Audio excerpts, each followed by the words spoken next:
text that I'm going to be discussing today, Nietzsche's Gay Science, was, by his own admission, his most personal book. A text that, more fully than any other, revealed his self-created persona. And I say self-created persona advisedly. Nietzsche was, in personality, nothing like the character you would have gotten from the previous lecture, which quite aptly describes genealogy of morals beyond good and evil. And from that you get a sense of a sort of philosophic Arnold Schwarzenegger. The actual Nietzsche was an incredible nerd, an extremely sickly, frail philology professor, prodigious in his youthful scholarship. But his self-created persona that most accurately described the way he liked to think of himself was actually less like Arnold Schwarzenegger than Oscar Wilde. He was very much a dandy, a very dapper dresser, playful, had a very good sense of humor, at least in his writings. And I want to try, whenever possible, to give you a sense of that side of him, because that's what he tries to communicate in Gay Science. For example, it's a work that's comprised of a series of aphorisms, poems, riddles, jokes, songs, none of which are more than a few paragraphs long. The form of the work is Nietzsche's attempt to overcome what he considered the dreary, systematic nature of traditional philosophy, which he felt was hampered with a sort of ponderous, heavy-handed seriousness, as if we were getting deep and getting to the bottom of things. Rather than be systematic, Nietzsche endeavors to be edifying, playful, to offer wisdom rather than a lie called truth. And as we'll see, Nietzsche argued that, given the philosophic conception of truth, there could be no such thing. The text is, I would urge, a wonderfully beautiful piece of prose. In fact, it's one of the very few pleasurable reads in all of German philosophy. Not to say that German philosophy is not rewarding. I mean, reading Kant, reading Hegel is intensely rewarding, but it is also very much like having your teeth drilled, without anesthetics. And Nietzsche was critically aware of this, and was in fact revolted by it. So my presentation will, as I've mentioned, whenever possible, attempt to capture this quality of playfulness, good-hearted mischievousness, and what I would call a certain happy-go-lucky skepticism. Now, I must confess, in spite of his best efforts, Nietzsche was, unfortunately, a systematic thinker. Therefore, I'm afraid before I can actually delve into the text, and what I plan to do is actually read you passages and explicate them, I have to present one of his central doctrines that I believe informs and underlies everything he writes. And this is a doctrine that's known as Perspectivalism, alternately called Perspectivism.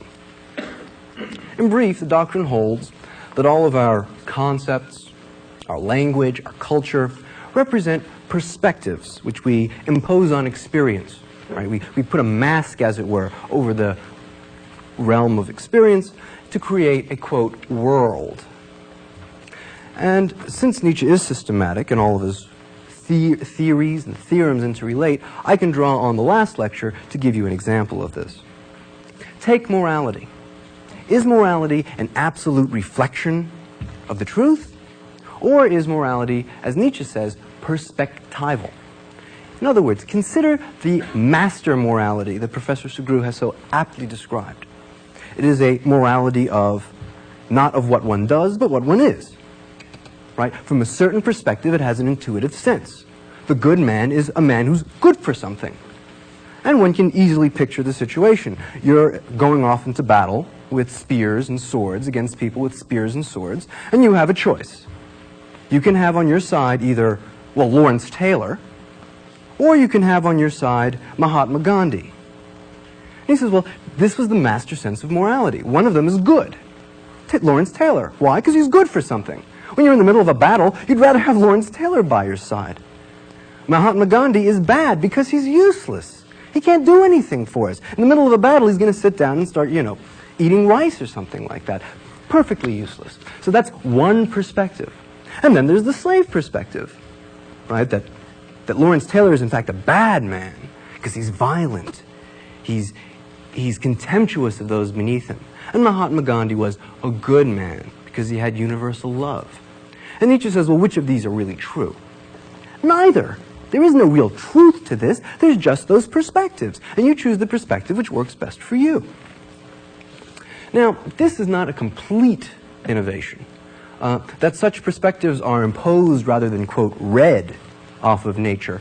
Kant had pointed out, right? I mean, with his discussion of the Copernican revolution and conceptual schemes, a lot of what we, quote, call the world actually arises from our own a priori categories. Now, Hegel had historicized that, right? He said, you know, it really doesn't come from our a priori categories of mind because we find different conceptual schemes in different parts of the world, and we find conceptual schemes evolve over time. Nonetheless, philosophers after Hegel, and certainly before, held that what makes a perspective true is that it, in some sense, corresponds to the way the world is, right? And we might accept Hegel by saying, well, each of our following perspectives comes closer and closer to an accurate correspondence of the world. And this is a doctrine called realism, the notion that the world is just like the picture represented of it by the beliefs we hold or by our language or common sense. Nietzsche felt this was a piece of pre-Darwinian nonsense, literally a philosophic antique piece. Nietzsche says, what if we take Darwin seriously? What possibly can make a perspective believable, except the fact, not that it corresponds to reality, but rather that it empowers us and allows us to cope with reality more effectively. So the key to evaluating belief as good or bad is not whether it corresponds to reality, which is a vacuous notion because we never quite get in touch with reality, but rather whether it fulfills our will to power, right? Whether it allows us to control nature, to control ourselves, to control our environment, including other humans. So, in short, realism for Nietzsche is dogmatic and unjustifiable. For the world in itself is nothing like the way we describe it. Now, I want to urge that perspectivalism runs in two disparate directions, one external and one internal. Externally, it takes the form of scientific realism, right? Which is the belief that science accurately depicts the way the world is. But Nietzsche disagrees. He says science is just another perspective. It's certainly the perspective he believes in, hence gay science, but not because it corresponds to the world, but because it's an extremely useful thing to believe, right? It actually helps us control nature.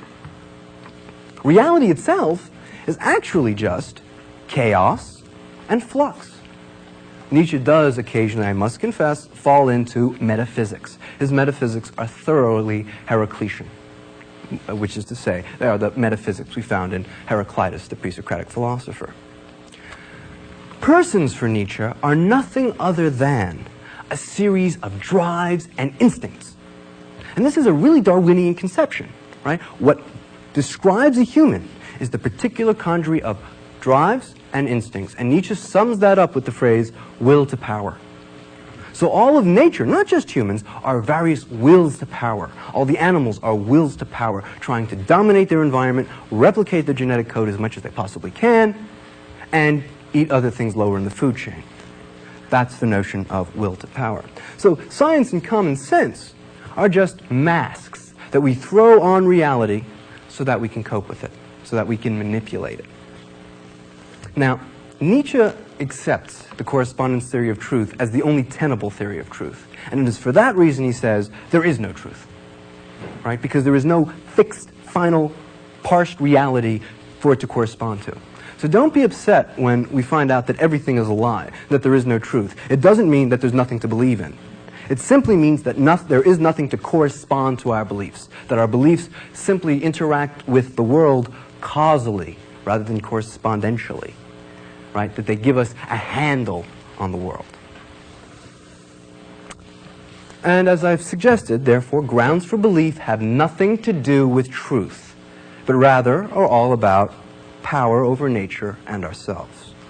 Now, perspectivalism also cuts internally. it undermines something which we might call the internal realism of the self. Now, we're all aware, at some points in our lives, we wear masks, right? We present a persona. When you meet your boss, and he looks like an old, bald, who knows what, you don't say, "Hi, old, bald, who know what." Rather, you smile and say, "Oh, you look so good today. I love that tie. That's really charming." And we wear these masks when we deal with our children and they do something silly, which is dangerous. We don't laugh and say, "That's silly." We take a stern face and say, "One ought not do that." And we put these masks on. And we all do this all the time.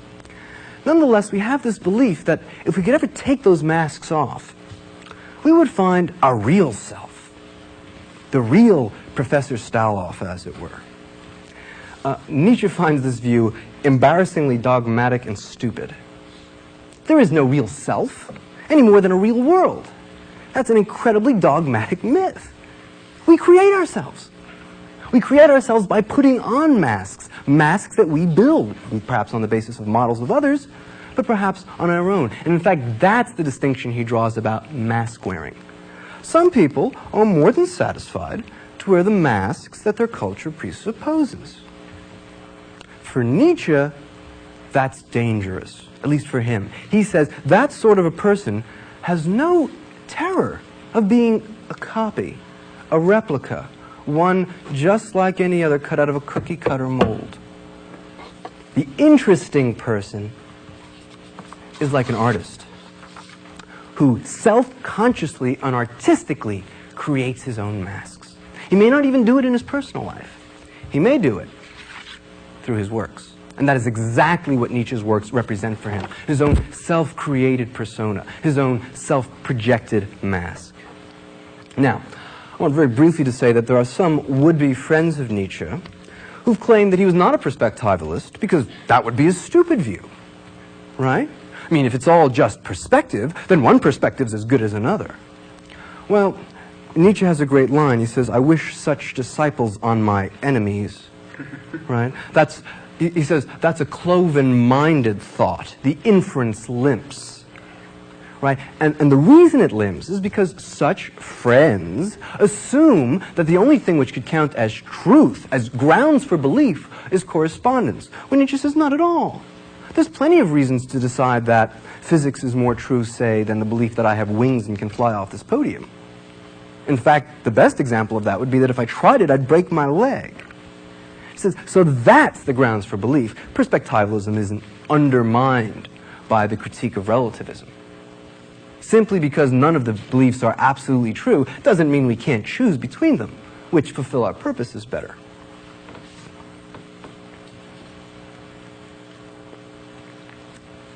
Perspectivalism does mean, however, that our views of things are interpretations, not correspondence readings. And nowhere is this more true than in reading texts, right? Every reading of a text is an interpretation of it. And in no texts is this more obvious than in Nietzsche's, which are disparate, often contradictory, confusing. So what I'm going to offer is an interpretation of the gay science, which will take the form of looking at particular passages which I find edifying and explicating them. I'll try, of course, because I'm not quite Nietzsche, to cover all the important topics. But whether I do or not is in no way significant. Whether I cover 2 or 200 aphorisms isn't important. What is important is that I try and give you a sense of the style, of the flavor of this text. All right, so that brings us to the beginning of the text. What is gay science, after all? The allusion, I believe, was to the gay Sébert of the Provence troubadours, which were chivalric knights who created the first love songs and love poems and were destroyed during the middle of a papal crusade because obviously they weren't very good Christians, they believed in adultery. And the point for Nietzsche, and other thinkers since him, I mean Joseph Campbell has thought the same view, is that these were the first people who created individuals, who said, I will stand against authority, and if the church tells me what I'm doing is a sin, well, so much for the church. I will fulfill my own path. And I think that's a fair sense of part of what gay science is about, the creating of individuals, the cherishing of individuality, as opposed to commonality, universality. Nietzsche, however, in his preface to the work, refers to his gay science as the result of a convalescence.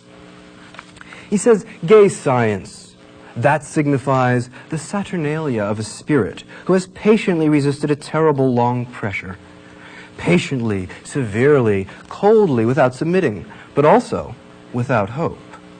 And it was now all at once attacked by hope, the hope for health, and the intoxication of convalescence. Is it any wonder that in the process much that is unreasonable and foolish comes to light? Much playful tenderness that is lavished even on problems that have a prickly hide and are not made to be caressed and enticed? This whole book is nothing but a bit of merrymaking. After long privation and powerlessness, the rejoicing of strength that is returning, of a reawakened faith in a tomorrow and the day after tomorrow. Well, what is this sickness, or as he calls it, nausea, that he's getting better from? The nausea, he says, is the result of having an overlarge dose of a very unhealthy European diet called romanticism, which fills us with great aspirations. Problem with such a conviction is, it only lasts as long as you're scientifically illiterate. If you read Darwin, you realize that there's no purpose behind our existence. We are, in fact, simply the agents of the big actor behind history, Mr. DNA, right? Who's a sort of viral infection that's infected the planet, and we're its latest strategy for dominating that infection. But in a sense, don't worry, it'll die off eventually. So, Nietzsche says that's the sort of thing which can induce Weltschmerz, world weariness, a sense of anxiety and dread over it all. And Nietzsche went through this intense depression. Life is meaningless. There's no purpose. There's no goal. And then he got better. And as he gets better, he takes on a new perspective. He's no longer serious and somber, what he would call ode to German. Now, he's pricklish. He's gay. Let me be clear, gay at the time did not have the connotation of homosexuality that it does today. But Walter Kaufmann has quite persuasively, I think, argued that it's no coincidence that homosexuals would have reached for the same term that Nietzsche used to describe his science, because it suggests a sort of studied superficiality, a sense of the beauty of mere appearance, a refusal to take serious things seriously, rather take them trivially, and take trivial things seriously, which some of you may recognize is the dictum of Oscar Wilde. So this text is, in a sense then, at least for Nietzsche, a study of his psychological experience of world weariness and its philosophic results. And Nietzsche makes an important point. He says, this is not just me. I'm aware of it. I'm a philosophical psychologist. But every philosophy really is an interpretation of the body. In a sense, every philosopher feels some sort of psychological tension or pull, a need for meaning or purpose. And in fact, he says most of them are misinterpretations of the body. They're a tendency to read one's psychic, organic needs into nature. Given that, Nietzsche says, I will not do that. I will not treat my own projections as a serious, profound, deep thing that underlies the world. Rather than being profound and deep, we should be, as he says, like the Greeks. Oh, those Greeks, they knew how to live. What is required for that is to stop courageously at the surface, the fold, the skin, to adore appearance, to believe in forms, tones, words, and the whole Olympus of appearance. Those Greeks were superficial, out of profundity. And is not this precisely what we are again coming back to, we daredevils of the spirit, who have climbed the highest and most dangerous peak of present thought and looked down from up there?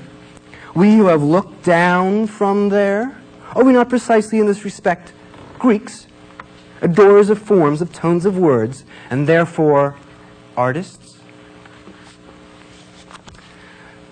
And I think that celebration is the realization that, there are some serious questions that might be raised, which it's just indecent for any gentleman to raise.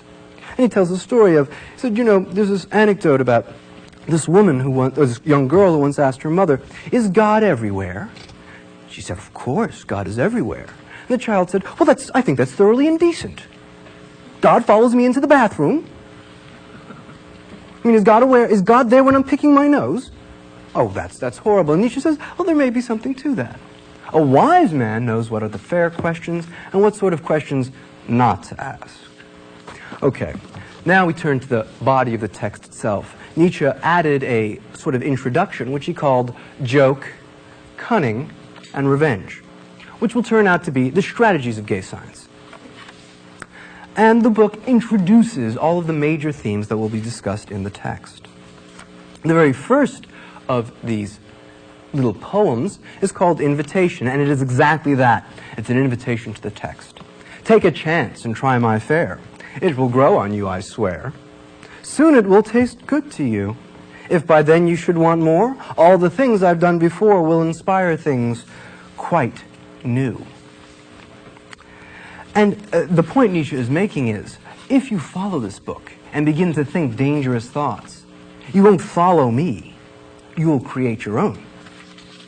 And I think he wonderfully expresses this in his 9th little poem called My Roses. "Yes, my joy wants to amuse. Every joy wants to amuse. Would you like to pick my roses? You must stoop and stick your noses between thorns and rocky views, and not be afraid of bruises. For my joy enjoys good teases. For my joy enjoys good ruses. Would you like to pick my roses?" All of the aphorisms in this book are Nietzsche's roses. He's beckoning us and saying, look, you're going to find some thorny issues here, some pricklish issues here. But that is the nature of his joy, of his happiness, of his happy-go-lucky mischievousness. In his 5th little poem, he introduces his, what I would call, meta-ethical critique, which is not his ethical doctrine, but his doctrine about the way we should feel towards ethics. What troubled Nietzsche was how particular parts of our culture, particularly our philosophical culture, are claimed to trump the others. Our moral duties come first. And Nietzsche said, well, morality's fine, of course. But is it all of life? Must we learn how to morally eat our food? Must we learn what are the morally correct ways to fold our napkins? Why should our virtues be grave? We like ours nimble-footed. Even like Homer's verse, they have to come and go. Sometimes virtue and morality should leave us in peace for a while so we can do something else, like be creative, do art, do science. Morality is not the measure of all things.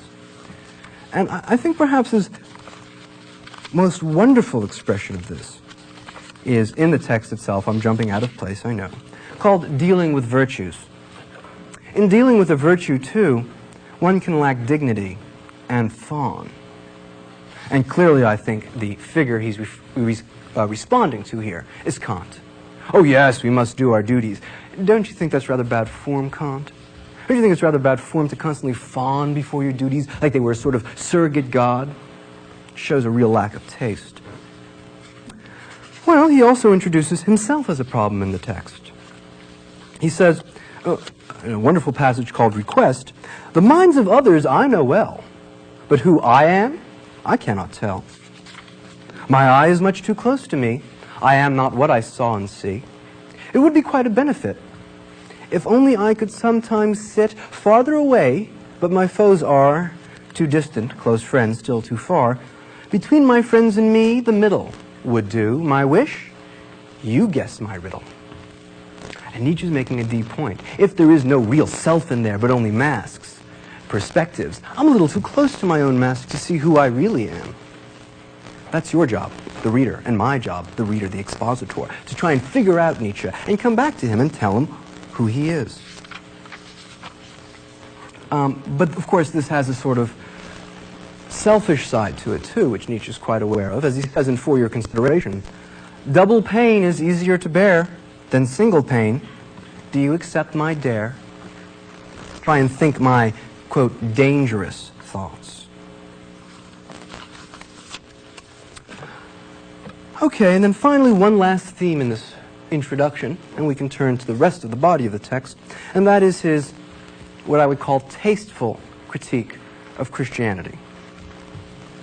He says, in a wonderful little poem called Choosy Taste, "If it depended on my choice, I think it might be great to have a place in paradise. Better yet, outside the gate." And Nietzsche's making a very deep point here. He's saying, look, stop being pious for a minute and be honest with me. What do you think goes on in heaven? Everyone sits in beatific vision, genuflecting towards the deity. What a particularly boring person he must be. Would you really want to spend time there? All the interesting people are in hell. Well, they may well be suffering, of course. We don't want to be in hell. We might want to look at paradise to see that wonderful splendor. But it's beneath the dignity of a gentleman to waste his time in heaven. And that's choosy taste. He doesn't want to be part of that, shall we call it, herd? Nietzsche always does. One more passage about his choosy taste, and then we can leave it behind. And that is his statement against Christianity, which again is not only sharp and invective, but actually extremely accurate. Against Christianity, what is now decisive against Christianity is our taste, no longer our reason. That may seem absurd at first, but go to a college campus and listen to, especially an elite one, and listen to the young rail against the stupidities of religion. And you'll notice something. They haven't a good argument among them. Any sophisticated theologian will persistently best them in argument. And Nietzsche's point is, but the young won't be convinced. It's not reasons that turn them against Christianity anymore. It's taste. How thoroughly musty and brown to believe in that sort of heavy-handed, Baroque sort of belief. The youth have developed a higher form of taste, which clearly shows that it's too stolid, too, as it were, beef-headed. As he says, mystical explanations are thought to be profound. The truth is, they're not even superficial. Right? Nietzsche is saying, look, stop looking at religion from the scales of piety and look at it literally. And it's thoroughly absurd. Okay. We now turn to Book 1, which I would argue constitutes a species of shock therapy. Nietzsche is, in a certain way, trying to preach what I would call tough love. We've all been brought up in a culture which has brainwashed us into thinking like it wants us to think, thinking like members of a herd. And the only way to break us free from that and liberate us is to shock us, is to scare us, is to show us the absurdity of these views in a most harsh fashion. So he begins with his very first aphorism, the teachers of the purpose of existence. And he says, whether I contemplate men with benevolence or with an evil eye, I always find them concerned with a single task, all of them and every one of them in particular, to do what is good for the preservation of the species. Not from any feeling of love, but merely because nothing in them is older, stronger, more inexorable, and unconquerable than this instinct, because this instinct constitutes the essence of our species, our herd. And this is an extremely Darwinian point he's making, that if you're kind to other people, and if you try to help the species, it's not because you've thought about it. If you have sentences that describe why you do it, you added those lies later. You do it because you're genetically programmed to do that. That's how Mr. DNA uses us to replicate ourselves. He goes on to say, if you think about it, hatred, mischievousness, evil are all indispensable for the life of the species. They bring out characteristics, noble characteristics in us, perhaps virtuous and kind characteristics, which would otherwise go rotten if there weren't occasionally evil people and bad things. In fact, if we look at it scientifically, we can prove that it has, in fact, preserved the species so far. But Nietzsche's fear is that we may have reached the point where we can no longer even think bad thoughts, even think our way outside of the herd.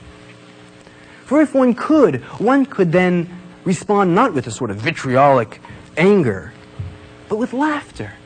As he says, to laugh at oneself as one would have to laugh in order to laugh out of the whole truth. To do that, even the best so far lacks sufficient genius. Even laughter may yet have a future. I mean, when the proposition, the species is everything, one is always none has become part of humanity, and this ultimate liberation and irresponsibility has become accessible to all at all times, perhaps laughter will then have formed an alliance with wisdom. Perhaps only gay science will then be left. And Nietzsche is referring to what he thinks is an extremely dangerous development in the late 19th century, which is the growth of humanitarianism, of kindness and gentleness. He's not against those things in and of themselves, but they're totalitarian. They insist that everything evolve around them. And he says, you know, there's this weird fruit that's grown on the tree of the human species in the last few hundred years called the individual, which doesn't follow the herd. But of course, if we can all become liberals and socialists, we can stamp that out. It's a sort of happy-go-lucky totalitarianism. And then he turns to the real issue. What are the meaning of teachers of the purpose of existence? Heroes who show up on the stage and tell us, life means this. You must go out and do your duty. You must save humanity. You must be kind to the poor and the oppressed. There's something profound about the meaning of life. And he says, well, they actually have a place. They actually have a function. Right? What they do is tell us there's something in life that can't be laughed at. There's something serious beneath life, behind life, underneath life. Beware, do not laugh. And he says, well, of course, ultimately, all of these systems get exposed to reason, and the result is always laughter and comedy, because they're all absurd and ridiculous. None of them are provable. But nonetheless, there's something new that's come out of this. Humans are the only animals that have, how to say, grown a new need, a need for a purpose. We feel the need to have a reason to go on living. And he says, this is fascinating. Dogs don't do that. Has your dog ever come up to you and say, it's a dog's life, Alpo 3 times a day, I'm just going to go end it all? No, I mean, every animal knows how to go on, but we have this other need. And the reason is because teachers of the purpose of existence offer us cultural narcotics. They somatize us. They make us, as it were, stoned and happy so that we cannot look at the suffering that is most of life.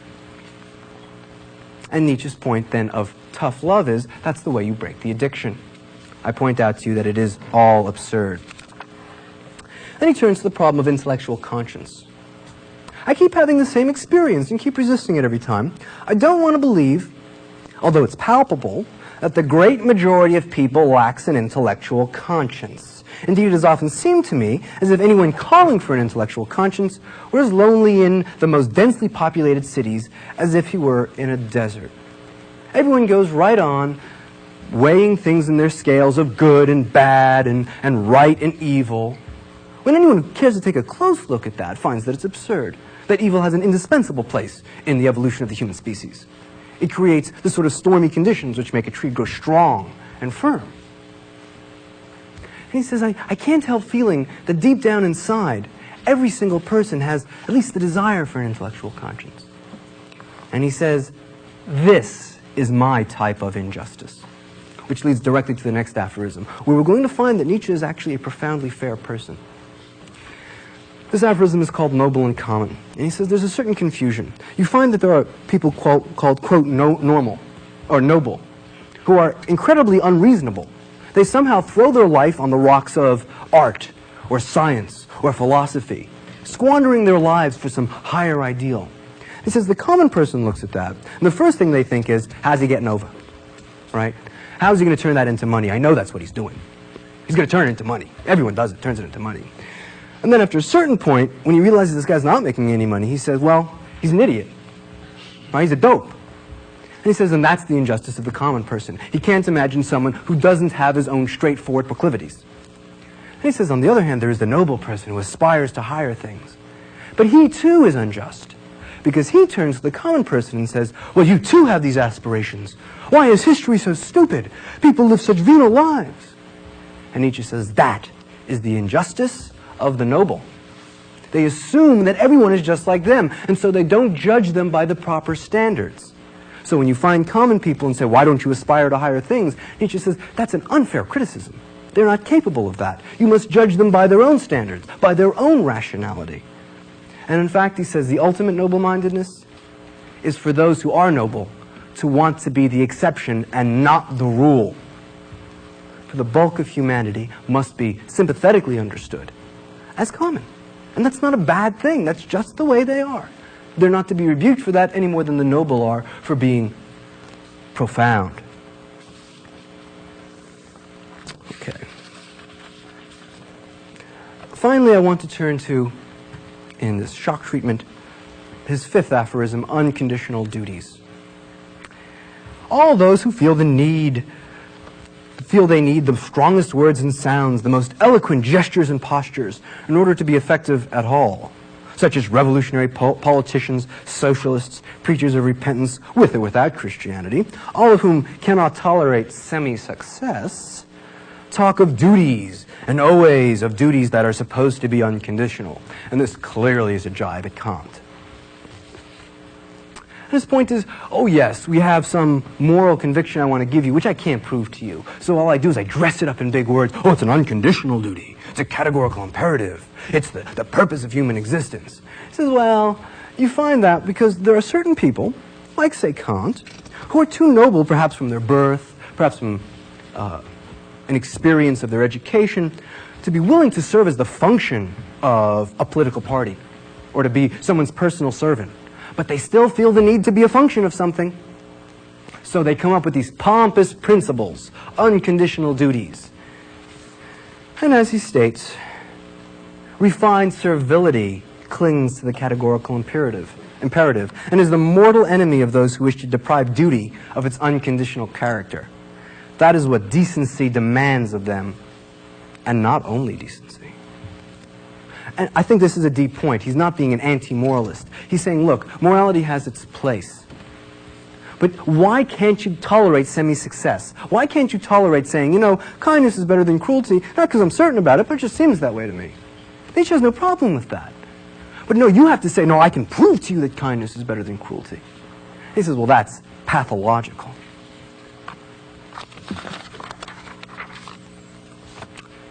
I now want to turn to the discussion of the doctrine of feeling of power, one of the most misunderstood doctrines in all of Nietzsche's writings. As we know, he believes that we're all full of a will to power. And many people believe that means that he favored infliction of cruelty and suffering. Nietzsche points out, no. Look, inflicting suffering and cruelty on people is a form of showing your will to power.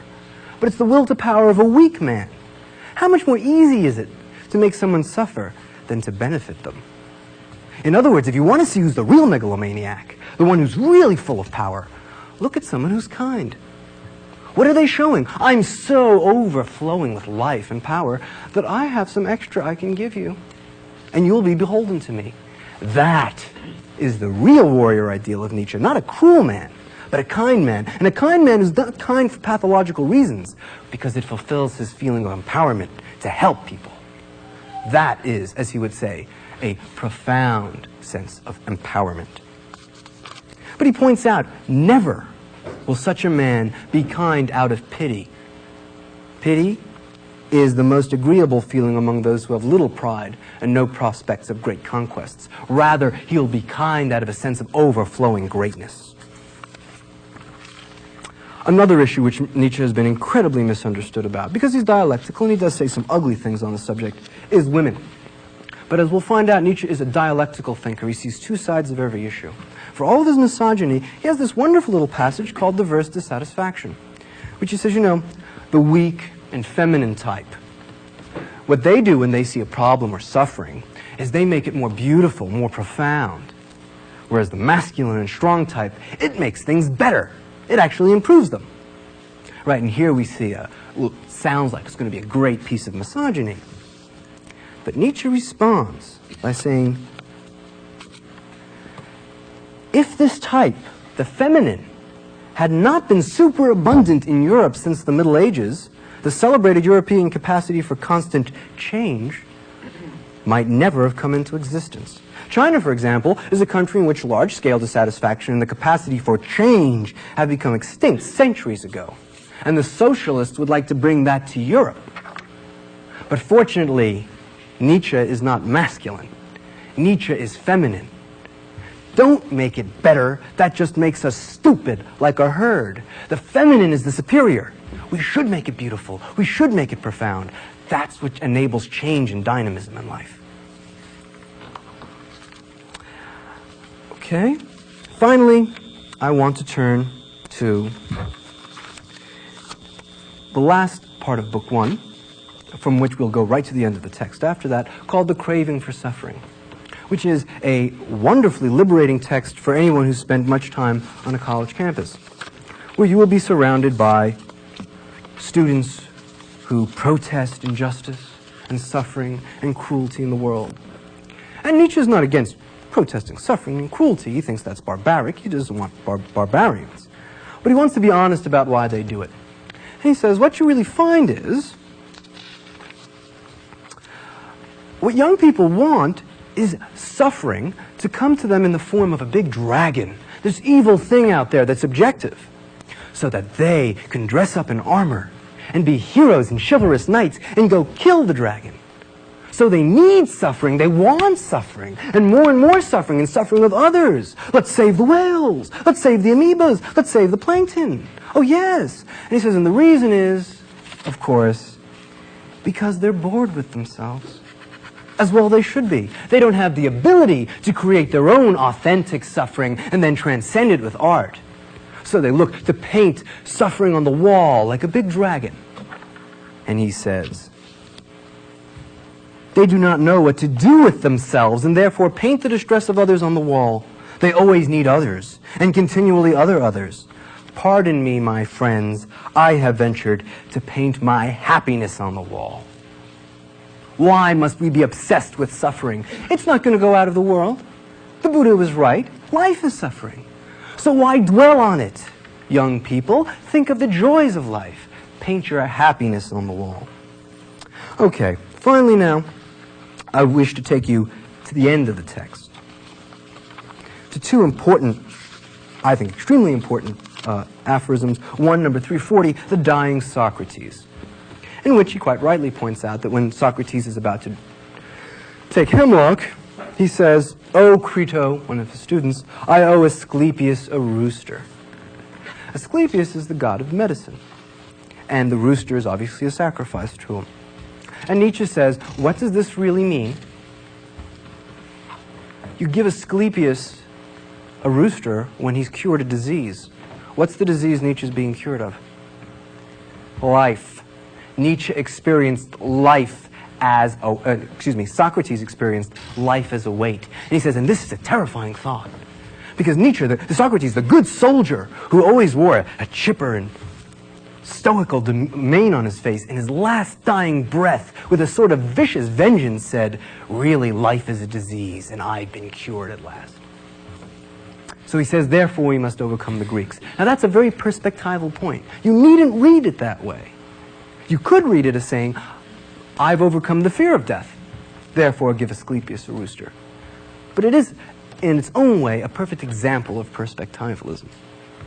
I now want to turn to a last and most important aphorism called the greatest weight. And the greatest weight is Nietzsche's doctrine of eternal return, eternal recurrence, which is, I think, originally a Hindu notion, which is that we have cyclical time. Everything that happens will happen again. 10,000 years from now, we'll all be sitting here all over again, and I'll be saying the same words to you.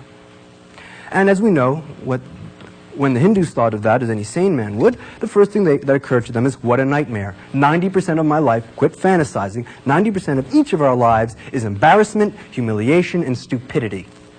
Who wants to relive their bedwetting? Right? Who wants to relive all the wrong answers they gave in high school algebra? And all the times they got laughed at. And all the times they said stupid, dopey things and felt bad about it later. Most of your life is embarrassing and banal. So the Hindus said, well, we want to get off the life-death wheel of karma. We want to achieve nirvana, which is basically cosmic death. We don't want to be reborn. And Nietzsche said that that was one of the biggest dangers facing Europe at the time. And it got a wonderful expression in Schopenhauer's work, who said, we will all have real freedom when all of humanity gets together on one day and drinks Jim Jones Kool-Aid, commits collective suicide. He really thought this was liberation. And it was considered a very profound thought. And Nietzsche responds by saying, no, eternal return is an excellent test of whether you have the possibility of being a, quote, Ubermensch, which is not a superman, which is not a tyrant, which is an overman, which is the next stage of man, the man who can see the truth of perspectivalism, the truth of groundlessness, the truth of purposelessness, the truth of the fact that he might have to live this whole stupid life over again and still say, yes, I'll take it anyways. Life is not a problem for me. It's full of delightful possibilities. I can self-create myself in art. I can overcome myself in art. In fact, it is art that makes perspectival truth bearable by making it beautiful. So eternal return then becomes a litmus test. If when you think to yourself, do I have to live my life all over again exactly as I have? If you can say yes to that, and say, with all its stupidity, with all my bedwetting, with all my wrong answers, I want it all over again just as it is. Nietzsche says, then you are a philosophic soul. You've overcome that narcotic need for a purpose to your life. And you are the next stage of human cultural development. And let me be clear about one thing before I finish here. Very often that is depicted as a sort of Aryan blonde beast in Arnold Schwarzenegger type. Nietzsche thought you can never go back to that. That's just barbarism. The higher form, the Übermensch, would in fact be like Nietzsche, a very sensitive soul, who, for all his, quote, anti-Semitism, was really an anti-Semite. He had the very obnoxious habit of saying things like, you know, because, by the way, I should point out that Germany was intensely anti-Semitic at this point in something called Christian anti-Semitism. So what he would do is point out and say, you know, the Old Testament's actually a great book. The sick part is the New Testament. If you read the Old Testament, it's better than Homer. People kill, they rape, they murder. Those were real men. It's the Nazarene that's distorted. And then one last point on that subject. He said the only people more despicable than the Christians are, of course, the Germans, who are afflicted with, he called it, racial scabies of the heart, who said, have you ever noticed a German musician, the moment he creates something beautiful, he blushes? Right? He has to always have his opera surrounded, and he is clearly referring to Wagner, his ex-friend, has to have his opera surrounded with great, huge sets and theories. He says, no, no, no, look at the Italian operas. Those are people who know how to live. Those are Übermensch. Why? Because they'd be just as happy to have their sopranos go up there and go la la la la la for 3 hours without a single word in it.